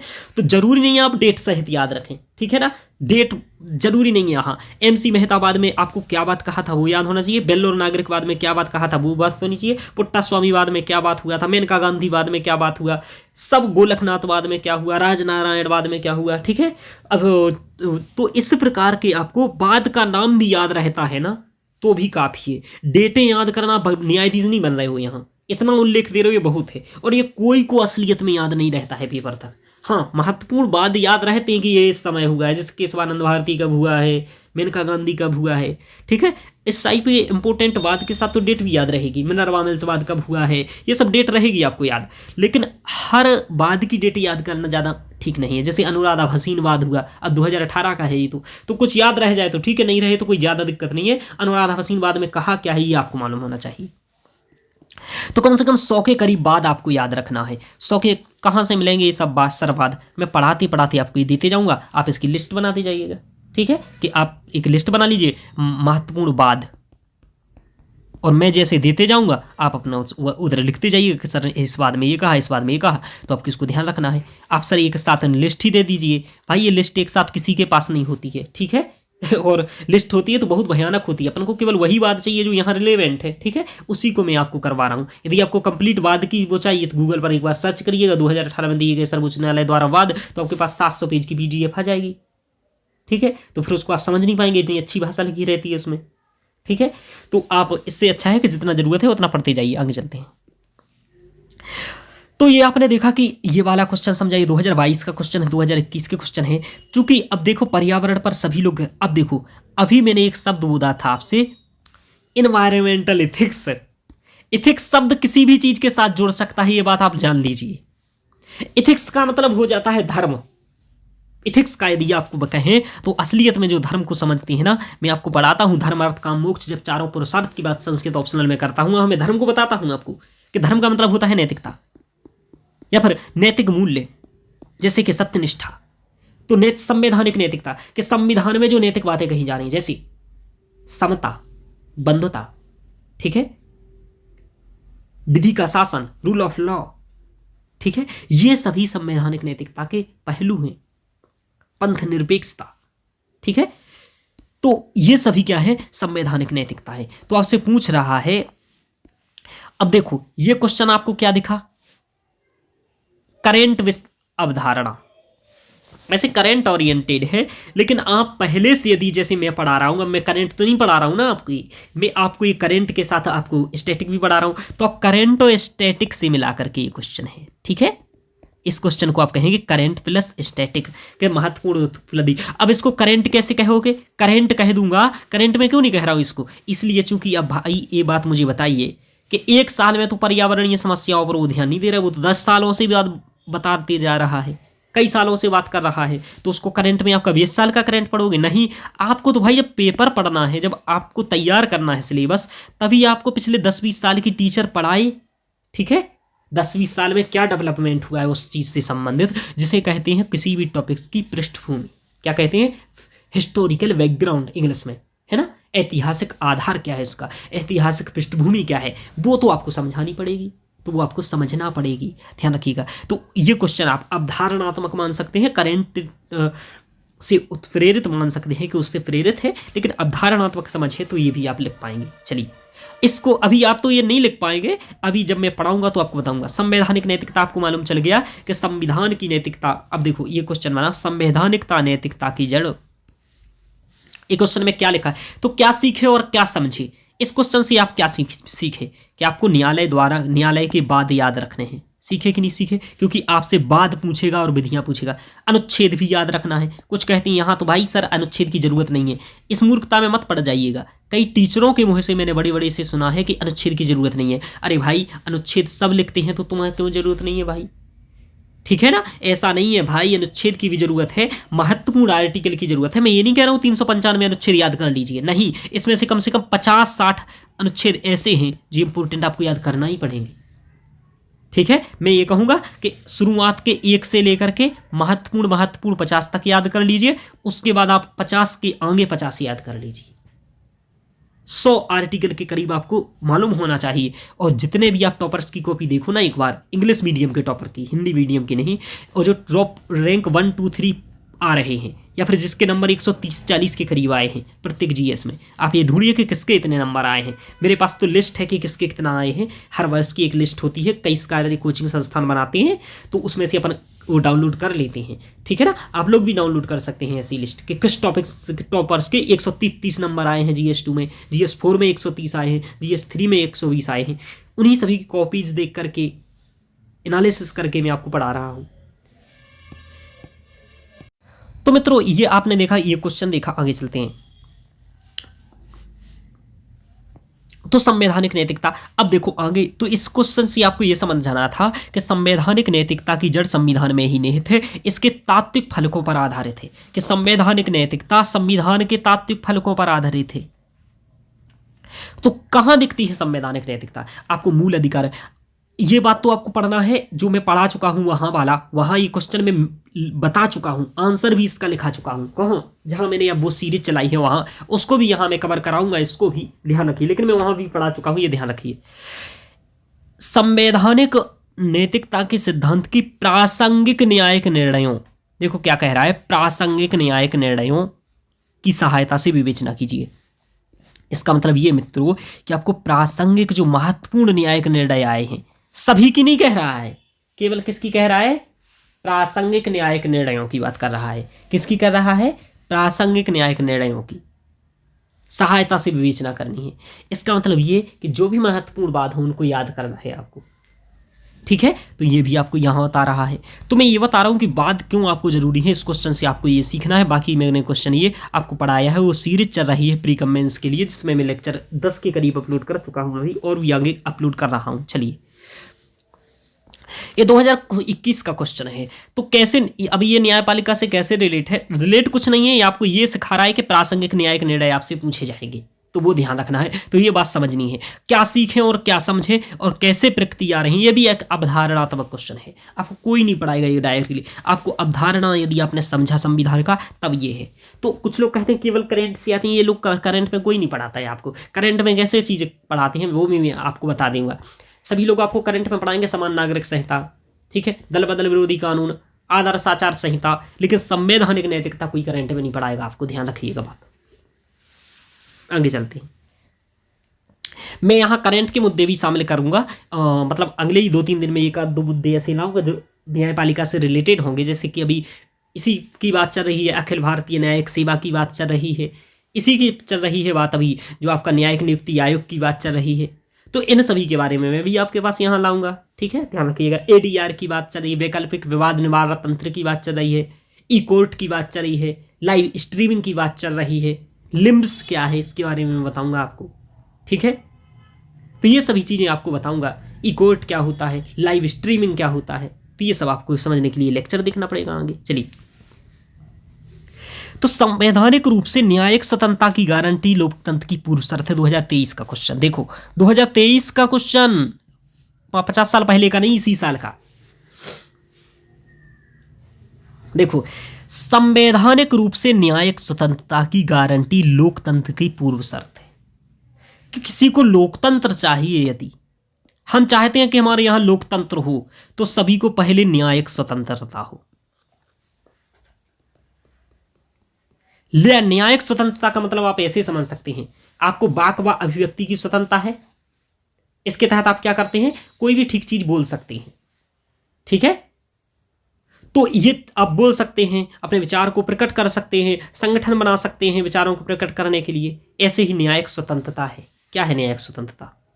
कि न्याय तक आपकी पहुंच हो, आपको कोई बाधा व्युत्पन्न ना करे। जैसे बोलने में कोई बाधा व्युत्पन्न करे तो अनुच्छेद 19 का उल्लंघन। लेकिन न्यायिक स्वतंत्रता यह कि आपको कोई न्याय के मार्ग में बाधा उत्पन्न करे। तो न्याय के मार्ग में बाधा क्या है? राष्ट्रपति द्रौपदी मुर्मू ने अभी संविधान दिवस के उसमें कहा था कि हमारे यहाँ न्यायपालिका के जो लंबित केस हैं उनके पीछे 2 कारण और भी हैं। वो ये कि एक तो पैसा, दूसरा भाषा, कि भाषा ही नहीं चलती है वहां, कोई सामान्य व्यक्ति अपनी जाकर के बात तक नहीं रख सकता है सुप्रीम कोर्ट में, ठीक है, हाई कोर्ट में। हाई कोर्ट सुप्रीम कोर्टों में भाषा इंग्लिश चलती है, कहीं कहीं हाई कोर्टों में हिंदी भी चलती है, लेकिन अधिकतर में इंग्लिश ही चलती है, ध्यान रखिएगा। तो भाषा बहुत बड़ी और पैसा महत्वपूर्ण। ये आप राष्ट्रपति द्रौपदी मुर्मू का नाम लिख करके ये बात लिखिए, क्या दिक्कत है, ठीक है। संविधान दिवस के अवसर पर उन्होंने कहा, तो यही तर्क आप बात करना है। तो लोकतंत्र की पूर्व शर्त है न्यायिक स्वतंत्रता। आप तुलना करके बता दीजिए कि जैसे व्यक्ति के सर्वांगीण विकास के लिए वाक व अभिव्यक्ति की स्वतंत्रता जीवन का अधिकार एक है, इसी प्रकार व्यक्ति के संपूर्ण विकास के लिए और लोकतंत्र की आदर्श की स्थिति के लिए न्यायिक स्वतंत्रता आवश्यक है। न्यायिक स्वतंत्रता के महत्व क्या है? अब आप बता दीजिए, न्यायिक स्वतंत्रता होगी तो क्या होगा भाई? जो कोई भ्रष्टाचार कर रहा है तो हम भ्रष्टाचार के मुद्दे के प्रति अपन न्याय कर, मतलब ये कहेंगे भाई ऐसा क्यों कर रहे हो, न्यायालय के पास जा सकती है, ठीक है। न्यायिक स्वतंत्रता है।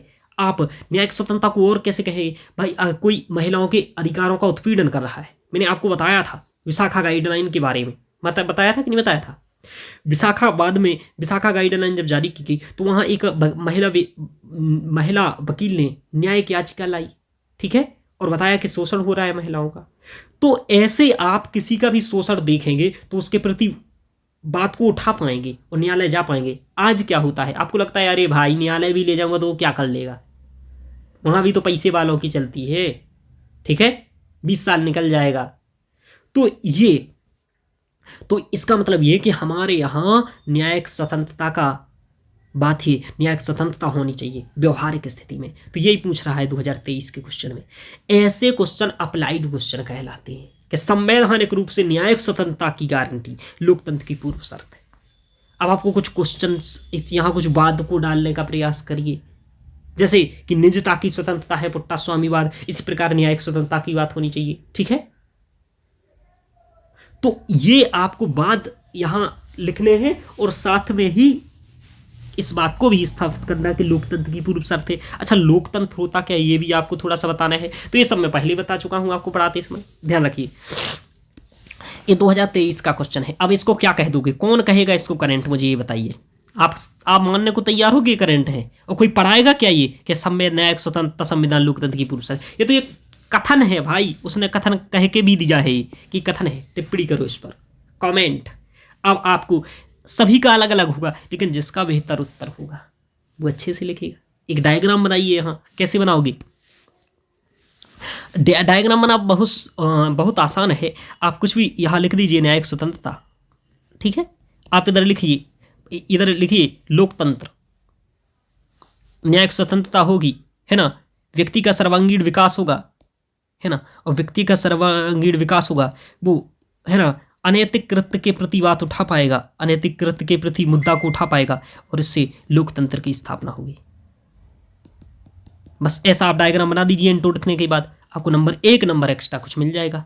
तो ये इंग्लिश मीडियम वाले करते हैं विद्यार्थियों, इसलिए हिंदी मीडियम को भी ये सब करने की बात है। कुछ एक्स्ट्रा नहीं करते, थोड़ा सा दूसरे के लिए अपेक्षा अलग कर देते हैं। कोई भी उल्टा सीधा डायग्राम बना दो, अरे भाई इधर कोई परफेक्ट इसका एक उत्तर थोड़ी ना है, जैसा आपको समझ में आए वो बना दीजिए, ठीक है। आगे चलते हैं। इतना जब आप इनोवेटिव हो जाएंगे, नवाचारी हो जाएंगे, तभी आपको लिया जाएगा। अब मैं 2023 के दूसरे क्वेश्चन की बात करता हूं, ध्यान रखिएगा। क्वेश्चन की बात करते हैं। 2023 का एक और क्वेश्चन आया, उसके बारे में समझो। क्वेश्चन के बारे में समझोगे तब तुम आगे न्यायपालिका के बारे में पढ़ोगे, वहां जो मैं पढ़ाऊंगा वो यहाँ उपयोग करोगे।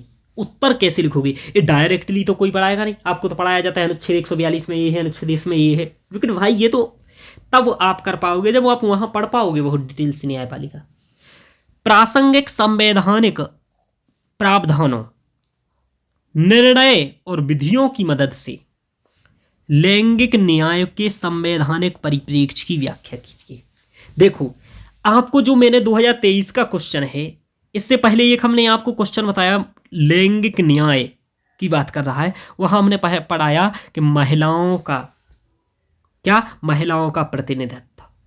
अब आपको एक शब्द मिला लैंगिक न्याय, ठीक है ना, जेंडर जस्टिस, ठीक है। तो न्याय शब्द किसी के भी साथ जोड़ दीजिए, बस उसके पीछे जस्टिस लगा दीजिए, नया शब्द बन जाएगा। जैसे सोशल जस्टिस आपका विषय है, सामाजिक न्याय, ठीक है ना। आप न्याय शब्द की बात हो रही है यहाँ, लैंगिक न्याय, संवैधानिक न्याय। अब कह रहा है संवैधानिक प्रावधान बताइए और निर्णय विधियां बताइए। तो आप बताइए संवैधानिक प्रावधान कहाँ है जहां लैंगिक न्याय की बात करते हैं। समान कार्य के लिए समान वेतन, क्योंकि असमान मिलता था ना महिलाओं को, तो ये संवैधानिक प्रावधान है। अब आप ये मुझे जिसको मालूम हो ये अनुच्छेद के समान कार्य के लिए समान वेतन किस अनुच्छेद में है, तो आप एक बार मुझे टाइपिंग करके बताइएगा कि क्या है अनुच्छेद, ठीक है ना। ये मैं आपके ऊपर छोड़ रहा हूँ, सर्च करिएगा एक बार गूगल कि यदि आपको नहीं मालूम कि उसके लिए क्या नाम, समान वेतन के लिए समान न्याय की बात क्या है। इसके बाद आपको मैं बताता हूँ, और भी मैं आपको बताता हूं जो सामाजिक आर्थिक राजनीतिक न्याय, आर्टिकल 38 एक बार आप देखिएगा। मैंने वहां जो पढ़ाया था ना आपको डिटेल्स में, प्रीकम मेंस में, वहां मैंने आर्टिकल 30 और 39 कई बार बताया है, इनको आप एक बार देखिएगा, ठीक है। इसमें क्या है, संवैधानिक प्रावधानों और न्यायिक निर्णय, तो ये आपको संवैधानिक प्रावधान लैंगिक समता के मिल जाएंगे, ठीक है। आप लेटेस्ट केस की भी बात करिए यहाँ, जैसे 106वां जो संविधान संशोधन हुआ है, एक लैंगिक न्याय के लिए हुआ था, इसकी भी बात कर सकते थे इसी बार के मेंस में, उसको मजा आ जाता बा यार, ये अभी तक लैंगिक न्याय की बात कर रहा है। आप इसमें जुडिशियरी में बात करेंगे लैंगिक न्याय की और प्रासंगिक न्यायिक निर्णय कि अभी भी जुडिशियरी में खुद नहीं, तो उसी की लाठी उसी के पांव चला दीजिए, ठीक है, उसी न्यायालय कह रहा है, न्यायालय की बात कह दीजिए।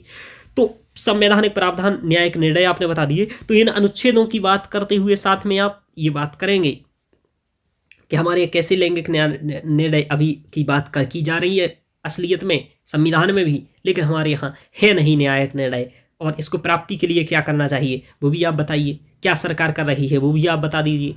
तो इस प्रकार से आपको ये पूछना चाह रहा है कि संवैधानिक परिप्रेक्ष्य की व्याख्या कीजिए कि क्या संवैधानिक परिप्रेक्ष्य है, ठीक है। जैसे समलैंगिकता की बात आप कर दीजिए, ठीक है, किसकी बात करेंगे आप, समलैंगिकता की बात कर दीजिए। यहाँ कि समलैंगिकता की बात आया, अभी समान लैंगिक न्याय की जगह समलैंगिकता वाले वाद की आप बात कर दीजिए। कौन सा बात था आप मुझे एक बार बता दीजिए, है ना। नाच फाउंडेशन द्वारा उठाया गया था ये बात, मैंने कल ही बताया था, नाच फाउंडेशन द्वारा, और इसमें संविधान ने अपना व्याख्या देते हुए ये बात कही थी कि धारा आईपीसी की धारा 377 को असंवैधानिक घोषित कर दिया था और कहा था समलैंगिकता कोई भी अपराध नहीं है। आप सबरीमाला मंदिर की बात कर सकते हैं जहां महिलाओं को प्रवेश की बात थी, ठीक है, क्यों लेकर के निर्णय दिया गया। इन सभी वादों की आप बात करेंगे तभी आपको नंबर मिलेंगे, और धीरे धीरे गेम खेलना आपको आना चाहिए। ये सब नहीं आएगा तो आप बात नहीं कर पाएंगे। ये क्वेश्चन समझेंगे तब तो आगे आप लिखेंगे। महाराज कोई लोग कहेंगे सर क्वेश्चन ही समझा रहे हो अभी तक, ठीक है, तो इसलिए समझा रहे हैं क्योंकि आगे हम लोगों को यही पढ़ना है। तो जिसके लिए आप पढ़ रहे हो वो तो समझ लो मेरे महाराज, और यही तो टीचर नहीं करती हैं, आपको क्वेश्चन नहीं समझाते हैं, फिर आप पढ़ते रहो। चलिए, और जिसको नहीं आ रहा है समझ में तो मैं ही क्या करूँगा, लेकिन आपको यूपीएससी सिलेक्शन के लिए यही एक उपाय है जो मैं कर रहा हूँ। कोचिंग वाले आपको नहीं दे रहे हैं, मूर्ख बना रहे हैं, इसलिए तो मैं आपको पढ़ा रहा हूँ, वरना तो आप कोचिंग वाले लेक्चर भी हजारों जगह मिल जाएंगे आपको, आप पढ़ भी रहे होंगे हजारों लेक्चर। चलिए, तो संवैधानिक प्रावधानों की सहायता, यानी कि संवैधानिक प्रावधान महत्वपूर्ण है, अनुच्छेद न्यायिक निर्णय महत्वपूर्ण है। अभी मैं एक दिन वीडियो लाऊंगा अगले 2-3 दिन के अंदर, महत्वपूर्ण अनुच्छेद क्या है रट लीजिए, और मैं बताऊंगा यहाँ एक एक अनुच्छेद, तो वो याद कर लेना, ध्यान रखिएगा। शुरुआत में याद कर लोगे तो आगे उपयोग कर पाओगे। तो एक लेक्चर में लाऊंगा क्या है कि महत्वपूर्ण अनुच्छेद क्या है।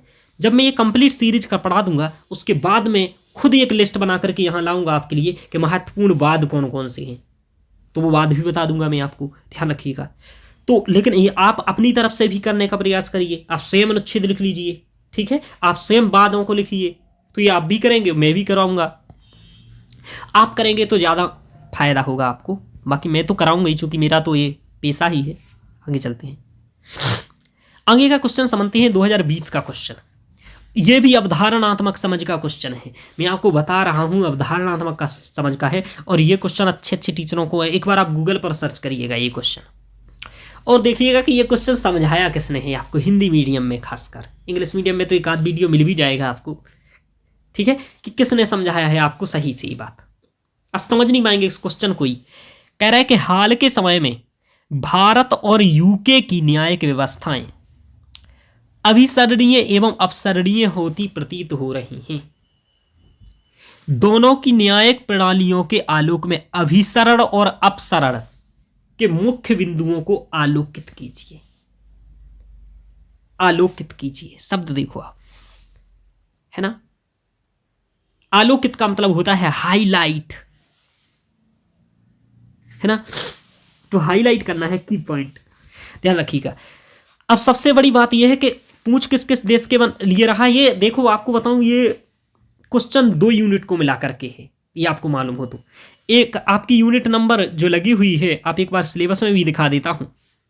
आप चौथे नंबर की यूनिट देखिए जहां लिखा है भारतीय संविधान की योजना की अन्य देशों के साथ तुलना। लिखा है कि नहीं लिखा है, तो भारतीय संविधान की योजना की comparison of the Indian constitution, है ना, scheme with that other countries, यानी कि आपको अन्य कंट्रीज जो हैं, अन्य देश हैं, उनसे आपको भारतीय संविधान की तुलना करनी है। तो भारतीय संविधान की योजना की अन्य देशों के साथ तुलना, यहां यूके की तुलना की जा रही है, और वो भी की जा रही है आपकी न्यायपालिका से। तो न्यायपालिका से क्या की जा रही है, इसलिए न्यायपालिका से जुड़ा हुआ है और इससे भी जुड़ा हुआ टॉपिक से, अन्य देशों वाले टॉपिक से। अब आप इसको देखो क्या कह रहा है।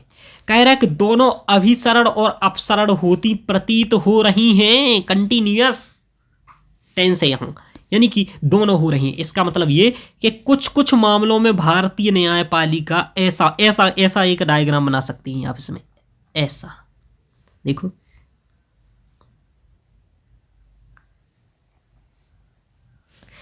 और फिर आप यहां बता सकते हैं और ये कहेंगे, इसको आप समझा देंगे डायग्राम के माध्यम से। और ये डायग्राम 80% को समझ में ही नहीं आएगा, मतलब अभी तो आ जाएगा आपको, समझेंगे प्रयास करेंगे। ये काम है अभिसरण,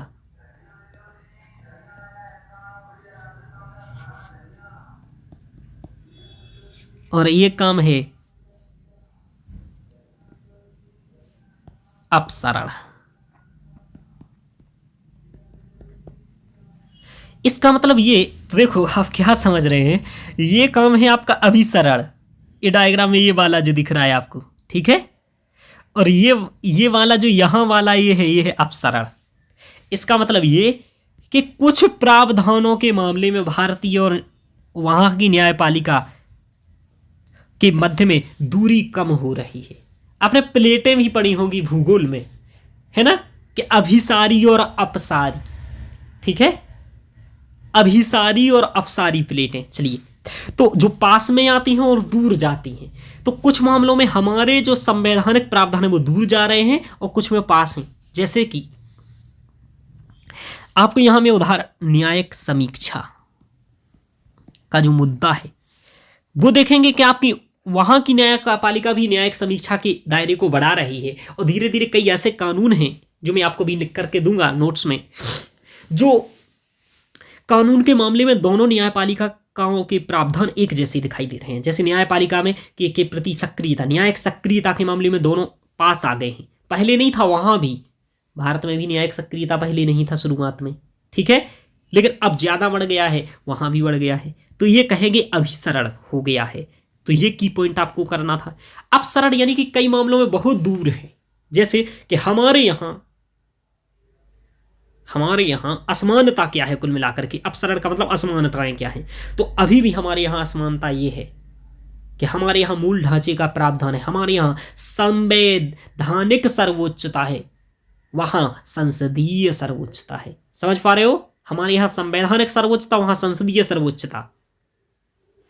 वहां जो संसद कहेगी वो न्यायालय मानेगा, लेकिन यहां ऐसा नहीं है, यहां जो संविधान कहेगा वो न्यायालय मानेगा, ठीक है। और भी मैं बताता हूं, यहां मूल ढांचे का कंसेप्ट है, वहां नहीं है। और मैं आपको बताता हूं, यहां पर भारत में जो कॉलेजियम प्रणाली के तहत नियुक्ति होती है, लेकिन वहां पर एक न्यायिक नियुक्ति आयोग गठन हो गया है, उसके माध्यम से होती है। तो ऐसी चीजों को आपको बताते हुए इस उत्तर को लिखना था। ये बहुत सरल क्वेश्चन है, लेकिन मतलब कठिन क्वेश्चन नहीं है, लेकिन इसको समझना कठिन है, ठीक है। क्वेश्चन समझ जाओगे तब तो। और ये सा डायग्राम आप बना दो, डायग्राम देखते ही वो आपको नंबर दे देगा कि भाई ये वाली बात ये बंदा बहुत समझ गया है, ठीक है। हाँ, और ये आप बता देंगे ये संवैधानिक प्रावधान, ये संवैधानिक प्रावधान, कुछ संवैधानिक प्रावधान पास जा रहे हैं, कुछ दूर जा रहे हैं। इसके लिए डायग्राम बना करके आप उल्लेख कर सकते हैं। जैसे कि इसका बेहतरीन डायग्राम इस टाइप से आप बना सकते हैं। आगे मैं बनाऊंगा ही, उत्तर दूंगा तब वहां बना के बता दूंगा। इस टाइप से आपको बनाया जाता है, ऐसा आप बनाइए। इधर लिख दीजिए यूके, इधर लिख दीजिए भारत, है ना, और ये लिख दीजिए संवैधानिक प्रावधान, संवैधानिक प्रावधान, इधर भी लिख दीजिए संवैधानिक प्रावधान। और आप बताइए कि दोनों ऐसा, और इधर भी बना दीजिए ऐसा। फिर आप बता दीजिए वहां, इधर लिख दीजिए आप ऐसा करके अपसरण, और इधर लिख दीजिए अभिसरण, सॉरी इधर आप लिखिएगा अभिसरण, ध्यान रखिएगा। तो इधर पर आप लिख दीजिए अभिसरण। तो इस टाइप से आप दोनों को मिला करके बात कर सकते हैं। आगे चलते हैं, तो ये आपको डायग्राम बनवाएंगे। आगे चलते हैं हम लोग। थोड़ा सा मैं डीप में समझा रहा हूँ क्वेश्चन, चूंकि आगे इन्हीं को आपको करना है, ध्यान रखिएगा। और आज हम क्वेश्चन ही समझेंगे, केवल आगे पढ़ेंगे नहीं। कल से हम लोग और आगे इस टॉपिक्स को पढ़ेंगे, ध्यान रखिएगा। देखिए, हालांकि भारत के, तो ये आपने देख लिया। एक और आपको बताता हूँ, यहाँ अगला क्वेश्चन समझाता हूं। तो ये अवधारणात्मक क्वेश्चन है, इसका उत्तर क्या होगा मैं ये आगे करवाऊंगा और समझाऊंगा। एक एक क्वेश्चन को मैं पढ़ाने के बाद भी आपको समझाऊंगा और उस पर 10 मिनट बात करूंगा, जिससे कि आप एक एक उत्तर को लिख पाए, ठीक है। तो पढ़ने के बाद इनको लिखिए। इन क्वेश्चनों को यदि आप पीवाई को लिख लेंगे ना जीएस के 10 साल के, इससे अच्छी टेस्ट सीरीज कुछ नहीं है। ठीक है ना, चूंकि आप वही लिख रहे हैं जो यूपीएससी पूछ रहा है, ध्यान रखो। कह रहा है न्यायिक विधायन भारतीय संविधान में परिकल्पित संगति पृथक्करण सिद्धांत का प्रतिपक्षी है। ये मैं कल समझाया था, इसलिए आज नहीं समझाऊंगा। जो कि के तहत कार्यपालक अधिकरणों के दिशा निर्देश देने की प्रार्थना संबंधी में जो दायर की जाती हैं लोकहित याचिकाएं, उनके न्याय सिद्ध को उचित कीजिए। कुल मिलाकर के न्यायिक विधायन जो बनाया जाता है, और वो कब बनाया जाता है, क्योंकि जनहित याचिकाएं जो दायर होती हैं, अब ये मैं नहीं समझाऊंगा क्योंकि कल मैं इसकी बहुत डीप में 1.5 घंटे का लेक्चर बनाया हूं, तो वो समझिए आप, ठीक है ना। तो जनहित याचिकाएं न्यायिक विधायन बनाने के लिए उसको न्यायपालिका को क्या करती हैं, मजबूर करती हैं, ठीक है। क्योंकि भाई कोई जनहित याचिका लेकर के जाएगा तो न्यायालय उसका कुछ निर्देश देगा, और जो निर्देश देगा वही न्यायिक विधायन हो जाएगा। तो ये शक्ति पृथक्करण का उल्लंघन करता है, ठीक है। अब आपने देखा कि न्यायिक विधायन क्या है, तो न्यायिक विधायन आपको न्यायपालिका में पढ़ना है, ठीक है। तो न्यायिक विधायन में बताऊंगा कि क्या होता है कई सारे केसेस के माध्यम से। तो ये आपका क्वेश्चन यहाँ 2020 का है, देखो। और देखो यहाँ क्या बना है कि न्यायालयों के द्वारा विधायी शक्तियों के वितरण से संबंधित मुद्दों को सुलझाने के लिए परिसंघीय सर्वोच्चता के सिद्धांत में और समरस अर्थान्वयन उभर कर आए हैं। वेरी गुड, कितना कठिन क्वेश्चन है तो सरल, लेकिन आपको कठिन इसलिए लग रहा है कि चूंकि क्वेश्चन नहीं समझ पाओगे आप। ज्यादा पुराना नहीं है, 2020-19 का क्वेश्चन है। बात ये कह रहा है कि देखो हमारे यहाँ जो न्यायालय का कार्य है, आप इसमें पढ़ेंगे अभी, तो न्यायालय के कार्यों से ये क्वेश्चन है। कहेंगे ऐसा कैसा कार्य है भाई न्यायालय का? सर न्यायालय का देखो ये कार्य है, क्या कार्य है कि केंद्र और राज्य के मध्य के विवादों को निपटाना। क्या है? केंद्र राज्य के विवादों को निपटाना, ये काम है। अब मान लो केंद्र राज्य का एक दिक्कत थी, केंद्र राज्य की दिक्कत ये थी, विवाद यह था कि एक विषय है वो राज्य सूची का विषय है और एक संघ सूची का विषय है, ठीक है। और दोनों ओवरलैपिंग करते हैं कई मामलों में। ओवरलैपिंग यानी कि कुछ काम केंद्र करता है, कुछ राज्य है, उस संबंध में दोनों के ऊपर लेंगे। अब आप ये बताओ, किसी एक के पक्ष में न्यायिक निर्णय देना क्या कहलाएगा? परिसंघीय सर्वोच्चता। संघवाद कहता है केंद्र और राज्य की बात। देखो दो टॉपिक से मिलाकर के क्वेश्चन है, संघवाद और न्यायालय। इन क्वेश्चनों को समझो आप। ये न्यायालय के क्वेश्चन संघवाद और न्यायालय से आ जाएगा, संघवाद और शक्ति पृथक्करण से आ जाएगा। मतलब कुछ भी पूछ लेगा, यदि समझ नहीं है आपके अंदर तो आप कुछ नहीं कर पाएंगे। तो पेपर में समझ, यहीं से समझ डेवलप करिए। और ये समझ मेरे क्वेश्चनों को बार बार सुनने से, आप ये 2-3 बार लेक्चर सुनेंगे तब ये आप चीजें समझ पाएंगे। पढ़ेंगे फिर सुनेंगे। परिसंघीय सर्वोच्चता का सिद्धांत का मतलब ये कि जो हमारे यहाँ क्या है कि हमारे यहाँ परिसंघीय सर्वोच्चता है, कि संघवाद महत्वपूर्ण है हमारे लिए, कि केंद्र और राज्य की दोनों सुरक्षित रहे।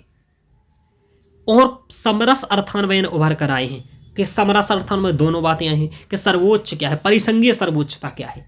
परिसंघीय सर्वोच्चता का मतलब ये होता है कि संघवाद हमारे लिए महत्वपूर्ण है। चूंकि कहा गया है पहले ये बाद में कि हमारे यहाँ जो किस बाद में कहा गया था, मैं आपको बताऊं, IR जो बात क्या नाम है, SR मुंबईवाद 1994, ठीक है, SR मुंबईवाद। इसमें सर्वोच्च न्यायालय ने कहा था कि जो हमारी परिसंघीय व्यवस्था का जो ये मूल ढांचे का है बात है, और ये मूल ढांचा का बात है, यानी कि सर्वोच्च है, ठीक है। इसके मामले में समरस अर्थान्वयन का मतलब इधर ये है, ठीक है।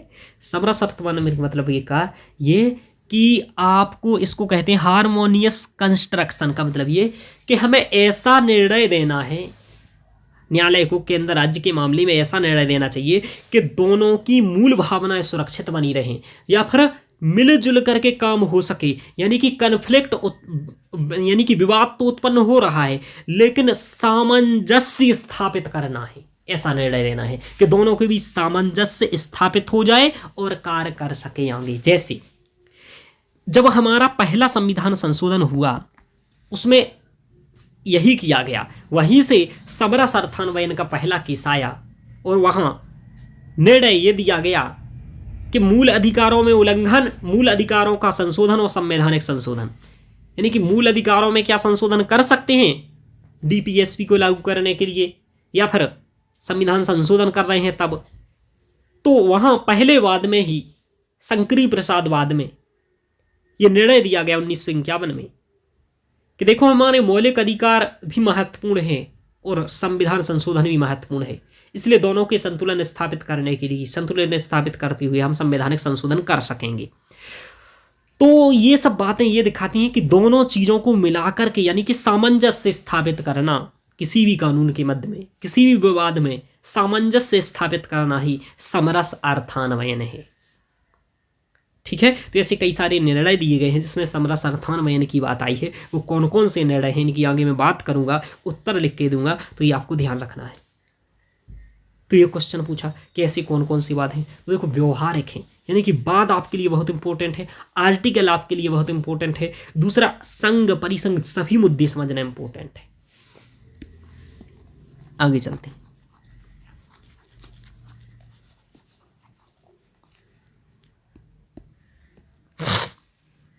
– 2018 का एक क्वेश्चन है, क्या उच्चतम न्यायालय का निर्णय जो दिल्ली के उपराज्यपाल और निर्वाचित सरकार के बीच कशमकश को निपटा सकता है? देखो ये करंट ओरिएंटेड है कि उच्चतम न्यायालय का जो निर्णय आया था 2018 में, तो ये संघवाद की समस्या को सॉल्व करने के लिए आया था, यानी कि केंद्र और दिल्ली में विवाद जो रहता है, संघवाद का मुद्दा है। तो देखो संघवाद को मिलकर के और न्यायालय को, दोनों को मिलाकर के पूछा जा रहा है। ऊपर वाला के क्वेश्चन भी संघवाद प्लस न्यायालय दोनों को मिलाकर के क्वेश्चन था, ध्यान रखिएगा। संघवाद और न्यायालय ये है क्या, मैं बता देता हूं। देखो ये सिलेबस देखो आप, संघ एवं राज्यों के कार्य तथा उत्तरदायित्व, संघीय ढांचे से विषय एवं चुनौतियां, ये वाला जो है, और ये न्यायपालिका है। इन दोनों को इस टॉपिक से पहले सेकंड नंबर के टॉपिक से मिलाकर के यहाँ आपसे क्वेश्चन पूछ रहा है, ध्यान रखिएगा। आपको देखो मित्रों, इन सभी चीज़ों को व्यापक पढ़ना होगा, ढंग से पढ़ना होगा, तो आपको वही सीरीज देखना ही पड़ेगा। यहाँ केवल हम मेंस के ओरिएंटेड बात करेंगे, ये सभी तीन चीज़ें जब चीज़ समझ में आएंगी जब आप वो भी सीरीज देखेंगे। तो मैं कहूँगा दोनों ही सीरीज देखना पड़ेगी। ये मेंस ओरिएंटेड है तो ये 100% उन्हीं को समझ में आएगी जो पहले से ये सभी चीज़ें जानते हैं, संघवाद क्या है, ये सभी चीज़ें। और आपको नहीं भी आ रहा है तब भी 2-3 बार आपको ये देखना पड़ेगा, ध्यान रखिए। तो ये 2-3 बार लेक्चर देखोगे तो समझ जाओगे। तो ये दिल्ली के निर्णय के बारे में, इसके बारे में बात हम करेंगे, लेकिन यहाँ इससे हम ये समझ रहे हैं क्वेश्चन से क्या सीखें। क्वेश्चन से हम ये सीख रहे हैं कि जो भी महत्वपूर्ण निर्णय आया करेंगे हमारे करंट अफेयर्स की मैगजीन में, उसको हम कवर करना चाहिए। हालांकि ये करेंट अफेयर्स भी मैं यहीं स्टार्ट करूंगा आपको विषय वाइज, यानी कि पॉलिटी करेंट अफेयर्स, इस नाम से एक सीरीज चलाने वाला हूं कुछ दिन में। तो उसके तहत जो भी मुद्दे करंट में रहेंगे वो भी मैं यहाँ कवर कराऊंगा, ध्यान रखो। आप इस समझ से कहाँ तक सहमत हैं कि अधिकरण सामान्य न्यायालयों की अधिकारिता को कम करते हैं? अब ये अधिकरण के बारे में है ये क्वेश्चन। अधिकरण क्या मतलब, क्या होता है, ये सब मैं आपको बताऊंगा, आगे समझाऊंगा। अधिकरण कुछ नहीं, ऐसे न्यायिक निकाय होते हैं जो कार्यपालिका के द्वारा इनका गठन किया जाता है, और आर्टिकल 3 223A 223B के तहत किया जाता है। ठीक है, इनका गठन किया जाता है। 223A के अंतर्गत प्रशासनिक अधिकरण का गठन किया जाता है और 223B के अंतर्गत अन्य अधिकरणों का गठन किया जाता है, जैसे कि NGT का गठन किया गया है ना, NCLT का गठन किया गया। ये महत्वपूर्ण अधिकरण हैं, इस टाइप से और भी हैं, तो हम आगे देखेंगे। तो कह रहे हैं ये न्यायालय की अधिकारिता को कैसे कम करते हैं, क्योंकि इनकी अधिकरणों में जो मूल ये बात है कि अधिकरणों में जो नियुक्ति करते हैं ना, वो कार्यपालिका के द्वारा की जाती है। ठीक है, इनको पैसा में ऐसा जो देता है वो कार्यपालिका के द्वारा दिया जाता है। और ये सभी जो ये बातें की जाती हैं, चूंकि कार्यपालिका का ज़्यादा हस्तक्षेप होता है इसमें, इसलिए न्यायपालिका का ज़्यादा पूर्णतः न्यायपालिका की यहाँ नहीं चलती है बात। ठीक है, तो इसको ये क्या कर रहा है, सर्वोच्च न्यायालय की अधिकारिता को कम कर रहा है वस्तुतः, और यही पूछा जा रहा है। इतना मैंने समझा दिया, बाकी मैं आपको बाद में इसके बारे में बहुत अच्छे से समझाने वाला हूँ। आगे जब ये अधिकरण के मामले को पढ़ाऊंगा तो आपको ये भी मालूम चला, कम से कम इतना तो मालूम चला कि अधिकरण से क्वेश्चन आता है। ठीक है, ये अवधारणात्मक समझ के लिए आपको मालूम है। इसी प्रकार और भी यहाँ एक क्वेश्चन रह गया है, ये मैं पहले ही समझा चुका हूँ इसलिए नहीं समझाऊंगा। अध्यादेशों का आशय लेना शक्ति पृथक्करण के सिद्धांत का उल्लंघन है, तो उच्चतम न्यायालय के निर्णयों के माध्यम से ये बात करिए। मैं ये समझाना चाह रहा हूँ, इससे भी आप समझो कि उच्चतम न्यायालय के निर्णय कितने महत्वपूर्ण हैं। आपको ये कोई नहीं पढ़ाएगा, कॉन्स्टिट्यूशन पढ़ा देगा सब कुछ, लेकिन हर क्वेश्चन में इसके निर्णय की बातें हो रही हैं। इंग्लिश मीडियम यही चीज़ को फुलफिल करते हैं, इसलिए उन नंबर भी अच्छे आते हैं। आप लोग भी करेंगे, आप चिंता मत करिए, मैं आपके साथ हूँ, पढ़ा रहा हूँ, बस आप विश्वास बनाइए और लेक्चर को शेयर जरूर करिए। शेयर नहीं करेंगे, देखेंगे नहीं तो नहीं होगा कुछ भी। आगे देखिए, मृत्यु दंडादेशों के लघुकरण में राष्ट्रपति के विलंब क्या होता है। देखो, मृत्यु दंड को क्षमा कर सकता है राष्ट्रपति, लेकिन राष्ट्रपति के लिए यह नहीं लिखा हुआ कि आप कितने समय में इसको सॉल्व करेंगे, यानी कि कितने दिन में क्षमा करेंगे। ठीक है, डेट सुनिश्चित नहीं है। इससे क्या होता है, न्यायपालिका जो निर्णय देती है वो निर्णय को लागू होने में देरी होती है। ठीक है भाई, न्यायपालिका ने कह दिया इसको मृत्युदंड देना है, ये मामला राष्ट्रपति के पास ले गया ये, अब राष्ट्रपति बैठा है चुप, नहीं बता रहा है कब तक होना है। तो यही क्वेश्चन बना है कि मृत्यु दंडादेशों के लघुकरण के राष्ट्रपति के विलंब के उदाहरण न्यायिक प्रत्याख्यान या अपनी की न्यायिक डिनायल के रूप में आलोक में वाद विवाद में आ गए हैं। तो क्या राष्ट्रपति द्वारा ऐसी याचिकाओं को स्वीकार करने या अस्वीकार करने के लिए एक समय सीमा विशेष रूप से उल्लेखित किया जाना चाहिए। समीक्षा कीजिए, क्या करना चाहिए विशेष, तो आपको तर्क देना है, हाँ करना चाहिए, हाँ नहीं करना चाहिए। ठीक है, तो ऐसा कुछ ये क्वेश्चन 2014 का है, पुराना है, लेकिन अवधारणात्मक समझ को ये कह रहा है। कुल मिलाकर के ये कार्यपालिका प्लस न्यायपालिका को मिलाकर के पूछ रहा है, न्यायपालिका को मिलाकर के पूछ रहा है।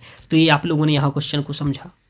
इसी प्रकार अर्ध न्यायिक निकायों से भी क्वेश्चन बने हैं, और ये लिखा है कि अर्ध न्यायिक निकाय, तो सबसे पहले तो यही पूछ लिया उसने कि अर्ध न्यायिक निकाय क्या है, ठोस उदाहरणों की सहायता से स्पष्ट करो। ये 2016 का क्वेश्चन है। अर्ध न्यायिक निकाय क्या होते हैं, मैं आपको बताऊं, दो प्रकार के काम होते हैं। पहले बात तो मैं ये बता दूं न्यायिक निकाय क्या होता है। ठीक है, न्यायिक निकाय क्या होता है वो मैं आपको बता दे रहा हूं। न्यायिक निकाय का मतलब होता है जो न्याय दे, न्याय प्रदान करे। क्या प्रदान करे, बोलो, न्याय प्रदान करे। ये बात समझ लो, बहुत इंपॉर्टेंट है। जो न्याय प्रदान करता है वो न्यायिक निकाय कहलाता है।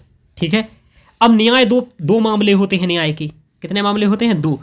एक तो होते हैं सिविल मामले, ठीक है, नागरिक मामले भी इसे कहा जाता है, और एक होते हैं आपराधिक मामले, इन्हें क्रिमिनल मामला भी कहा जाता है। तो देखो, क्रिमिनल मामले जिसके पास होते हैं, जिसके पास, देखो अब ध्यान रखो, जो सिविल मामले में और क्रिमिनल मामले में, दोनों मामलों में जिससे शक्ति होती है उसे हम कहते हैं सुप्रीम कोर्ट, हाई कोर्ट या फिर अधीनस्थ न्यायालय। लेकिन जो केवल मात्र सिविल मामले देखते हैं या केवल मात्र नागरिक मामले, अब नागरिक मामले कई चीजों से संबंधित हो सकते हैं, जैसे पर्यावरण से संबंधित मामले हैं, वो भी नागरिक मामले हैं। तो पर्यावरण से संबंधित मामलों के लिए क्या किया गया कि बना दिया गया, एक हमने एनजीटी बना दिया, नेशनल ग्रीन ट्रिब्यूनल, है ना, राष्ट्रीय हरित प्राधिकरण। तो राष्ट्रीय हरित प्राधिकरण क्या है, एक प्रकार का अधिकरण हो गया। ये क्या देखता है, नागरिक मामले देखता है पर्यावरण से संबंधित। ठीक है, तो पर्यावरण से संबंधित यानी कि क्रिमिनल नहीं देखेगा, क्रिमिनल होगा। अच्छा, इस अधिकरण के की सुनवाई के लिए हम सुप्रीम कोर्ट जा सकते हैं, हाँ आप जा सकते हो, यानी कि अधिकरण के विरुद्ध आप सर्वोच्च न्यायालय भी जा सकते हो, ध्यान रखिएगा। तो ये आपने देखा कि ये अधिकरण की स्थापना है, तो ये अधिकरण है, तो ये अधिकरण हो गया। तो ये क्या अधिकरण क्या होते हैं ये आप लोग समझ गए होंगे। यदि नहीं समझे हैं तो आपको ये आगे में बहुत डीप में समझाने वाला हूं जब पढ़ाऊंगा तब, लेकिन थोड़ा सा क्वेश्चन समझने के लिए मैंने समझा दिया। इन क्वेश्चनों पर मैं प्रत्येक क्वेश्चन पर 10 मिनट बात करूंगा, जब मैं ये पढ़ा दूंगा तब पढ़ाते जाऊंगा, यूनिट को पढ़ाने के साथ ही इस क्वेश्चन पर बात करते जाऊंगा। अभी केवल मैं ये समझा रहा हूँ क्या सीखे और क्या समझे। तो पहला ये तो बहुत बेसिक क्वेश्चन पूछ लिया, आप इतना बेसिक नहीं आएगा, आ भी सकता है। कह रहा है कि आप इस मत से कहां तक सहमत हैं कि अधिकरण सामान्य न्यायालयों की अधिकारिता को कम करते हैं। इसकी बात हमने बात ने कर लिया, तो आपको ये ध्यान रखना है। पूछ रहा है केंद्रीय प्रशासनिक अधिकरण जिसकी स्थापना केंद्रीय कर्मचारियों को विरुद्ध शिकायतों के बाद हुई थी, यानी कि जैसे IAS IPS हैं, ऐसे जो केंद्रीय कर्मचारी हैं उनके विरुद्ध यदि किसी जनता को शिकायत करनी है तो कहाँ करेंगे, तो ये है केंद्रीय प्रशासनिक अधिकरण, इसके पास हम लोग करेंगे। तो ये एक स्वतंत्र न्यायिक प्राधिकरण के रूप में शक्तियों का उपभोग कर रहा है। कैसे कर रहा है ये सब आपको बताना है, तो ये सब अधिकरण पढ़ाएंगे तब आपको मैं ये बातें भी पढ़ाऊंगा। तो ये ध्यान रखिए, आपने अर्थ न्यायिक निकायों से संबंधित क्वेश्चन देखे। आज मित्रों हम लोगों ने क्वेश्चन समझे, कल के जस्ट यूनिट में हम एकदम स्टार्ट करेंगे अध्ययन हेतु टॉपिक्स, महत्वपूर्ण टॉपिक्स तो ये देख ही लिए हैं, आप देख लीजिएगा। हम स्टार्ट करेंगे भारतीय न्यायिक प्रणाली की संवैधानिक प्रावधान क्या है, यहाँ से मतलब पढ़ना स्टार्ट करेंगे कल से, और इस अगले टॉपिक्स को करेंगे। क्योंकि अगले हम लोगों को 8-10 लेक्चर में केवल न्यायपालिका से संबंधित ही महत्वपूर्ण मुद्दों को पढ़ना है, और उन सभी में जो बातें पढ़नी है वो सभी इन्हीं क्वेश्चनों को समाधान के लिए ये सभी चीज़ें हम लोगों को पढ़नी है। तो इनकी बातें जब हम इन सभी चीज़ों में करेंगे तो महत्वपूर्ण अच्छा नंबर मिलेगा। तो इन सभी को जो हम पढ़ेंगे, ठीक है, उसी के लिए उसका पढ़ने के बाद उपयोग क्या करेंगे, इन्हीं क्वेश्चनों को लिखना है। तो इसलिए मैंने बहुत ही डीप में अच्छे से इन क्वेश्चनों को समझाया है। तो आप इस लेक्चर को शेयर जरूर करिएगा, देखिएगा और कमेंट करके जरूर बताइएगा कि कैसा लगा। ध्यान रखिए मित्रों। ओके मित्रों, धन्यवाद। अगले लेक्चर में कल मिलेंगे।